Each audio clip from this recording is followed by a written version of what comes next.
Hello, everybody, and welcome to another NINKI Talk segment. I'm very excited to be joined today by Jessica Giles from Chic Money. She's a money mentor, she's a money coach, she's a speaker, she's an author. She is a very, very impressive lady. So I'm looking forward to you sharing a whole lot of stuff with us here today. So thank you for coming, Jessica. Thank you for hosting me, Chanel. I hope I can live up to that wonderful introduction. So let's start off with you just giving us a bit of a rundown about who you are, what you do, and how you help the people that you work with. Yeah, absolutely. So I most certainly did not come out of the box this way. I was a 16-year-old high school dropout working in a petrol station, earning $6.84 an hour. So I hadn't even finished high school, but I always knew that I wanted to have a bigger life and contribute more and have a bigger impact in the world. And as such, I decided to go back to education. And so I went back to finish school. And whilst I was there doing my year 11, I did accounting as a subject and I fell in love with it. So I left school again, but this time I went to TAFE here in Australia and I did my certificate 3-4 diploma and advanced diploma in accounting.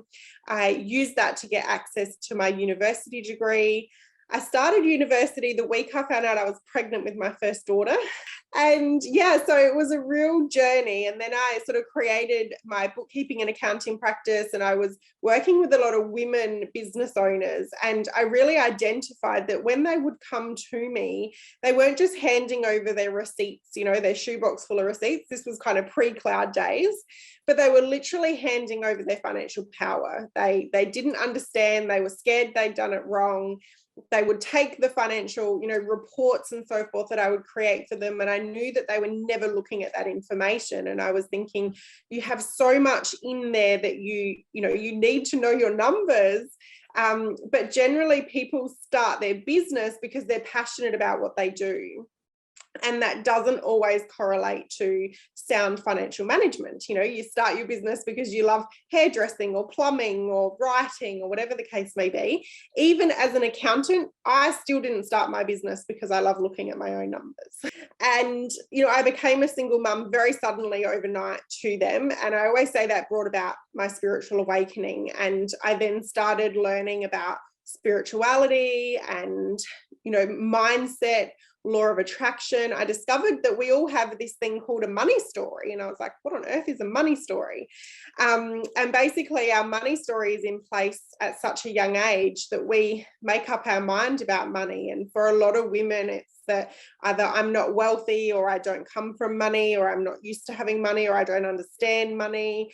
I always say, as crazy as it sounds, as women, we're expected to be good at sex and money, and we're not taught about either. We're just kind of, thrust out there and not given the education in those areas. And whilst I'm the money piece, I'm not at all going into the other side of things there. But I really identified through uncovering my own money story and blueprint around, being a high school dropout and a single mum, and the fact that I'd also been raised by a single mum. I realized that I had this identity of what being a single mum represented, which until that point was really around stress and struggle and not enough money. And I realized then that I actually never really wanted to leave high school, but I did because my mum couldn't afford for me to be at high school, basically. And so it was really through that experience that I uncovered and went, oh my gosh, this is why all my clients are struggling with their businesses and with their finances, because of their money story and because of their mindset around money. And the more they tell themselves, I'm not good at this, I don't understand it, this doesn't make sense, I don't feel equipped to make these decisions, that was what was stopping them from taking control of their financial future. And so it was a massive light bulb moment for me, and I realized that this is why they're not looking at the pretty reports that I create for them, because of the story they're telling themselves. And what does that process look like if I sort of came to you and said, oh, I'm really struggling with my mindset around money and numbers, what's the journey that I would go through with you to fix that relationship that I have? Yeah, absolutely. Really great question. And one thing, you know, my coach brain never switches off. So we're going to change your language around your relationship with money being awful because, you know, and that's one huge element of it. We literally create or destroy based upon our words, you know, and so when we use those words around my relationship is awful, or I'm terrible about this, or I get overwhelmed with that, we're further creating that story and embedding those beliefs and creating more conditioning and muscle memories around that. But what I find is when somebody comes to me and they have an awareness such as yourself around, you mentioned, you know, I was never great at maths, or I felt really out of my league or depth here, and now I've got BAS and numbers and all this stuff going on. Oftentimes they're like, I need to get to the other side of this. I need to fix this. And my first word of advice is always breathe, relax, take a deep breath, because this is a journey, it's a process, and we don't want to be forcing the flower open. You know, you actually don't have to have all of this figured out by lunchtime. You know, we didn't get here overnight. So the first thing we need to do is remind ourselves that there is no quick fix. There is no magic wand. You know, I always say when people come to work with me, I don't have a magic wand for you, but I can help you to get in touch with your own magic wand, because you do have your own magic wand. And so the first thing to look at is that, you know, whilst you may not be exactly where you want to be, you're also not where you used to be. So most people, I find, have already created a certain level of change or transformation. I mean, you're running an agency, you've created a business, you have a BAS to worry about. Like, that's amazing. So we always want to start by just going on what I call a fact-finding mission to begin with, because as your mind is opened, I never want to be throwing pink paint or just pretty mantras around and just affirming that you're now amazing with money, because we can't just throw some mantras over a belief system that you've had in place for a period of time. So the first step is to uncover, well, what is that money story? You know, I just noticed I got something on my cheek. You can't see it. What is that money story? You know, what was I shown about money? What was I taught about money? What is the language? You know, oftentimes as children, we don't remember necessarily words that were spoken, but we never forget energy. And so for me, growing up in a family where my mum was a single mum, she may not necessarily have said things, but I knew that we couldn't go on holidays. I knew that I couldn't have the brand name sneakers that my friends had. So we make up our mind and we create this story within ourselves that is conditioned into us by those around us. And the truth is that our critical faculty is formed by the age of 8. Now, what that means is your critical faculty is it's the part of your brain that makes the decisions about key areas such as money, body, relationships, status, health, behavior, all of these different areas. And so for many of us, before you had a pen license in school, you'd already decided how money got to go for you.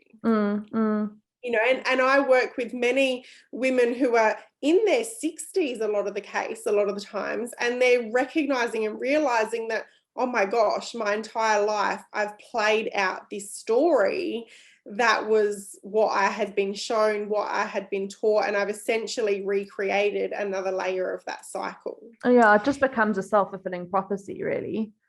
Very much so. And the first part of that is, you know, awareness is the first step of change.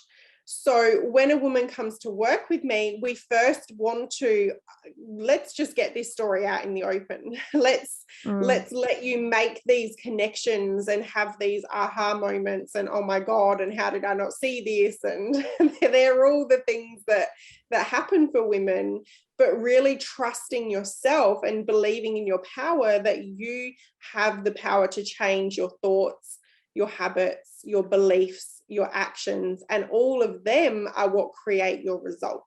And mindset is such an important thing. And it's a term that gets, you know, thrown around a lot. And I think that it's ruined the fact that it is so incredibly important to think the way that you to think about the things that you want to create for yourself. Yeah. And, you know, I always say no great transformation starts with anything other than people being bored of their own BS. Yeah. You know, it's like you say, there's always the breakdown before the breakthrough. And sometimes it literally is, this is not sustainable. This is not going to get me where I want to go. Or I plain old and just done with feeling this way now. Like something has to change. And that is the pivotal moment, because you then cut away the option of going back and continuing to do things as you have been is no longer an option, because you know that that's not what is going to lead you down the path that you want to go. I feel like this interview is very quickly becoming into a consulting session where I'm realizing how much I could benefit from your service. So you're just bringing so many wonderful stories and information and value. So my next question for you was, you started off telling your story about your personal journey. So it sounds like you've had some challenging times, but I think, you know, challenges and hard times are important because it's the things that make us grow. So what advice would you give to, firstly, you know, single mums, or secondly, maybe younger women who feel like maybe they're not in a position where they have a lot of opportunity now and don't really know where to go? What advice would you give those women? Yeah, so the first thing is that your past and your present does not equal your future. So where you've been actually isn't that important compared to where you're going. And you have the power to change that trajectory. You know, there's nothing outside of you. You know, Chanel and I sitting here telling you how amazing you are and how you have the power within and you can create that. That doesn't change anything if you're not willing to step into and activate and use that power and focus each day on building that belief in yourself also. So what I would share with you is that, yes, your past does not equal your future. It doesn't matter where you are, it matters where you're going. And the thing with opportunity is that, you know, one of my favorite quotes is that hard work puts you where luck can find you. So it's like, when I transitioned from high school dropout to go back to school and do that, like it's just having this overarching vision for where it is that you want to be, and knowing that, you know, your journey with money, your journey with yourself, your journey with everything is a lifelong relationship. And what that means is, if we've ever been in a long-term relationship, it's not all peaks, you know, it's not all just up, up, up, up, up. Your trajectory is, you will have ups and downs, you will have mountain highs and you'll have valleys, you'll have celebrations and you'll have, you know, challenges. But if you just keep moving 1% every day, you know, I always say that small steps add up to quantum leaps.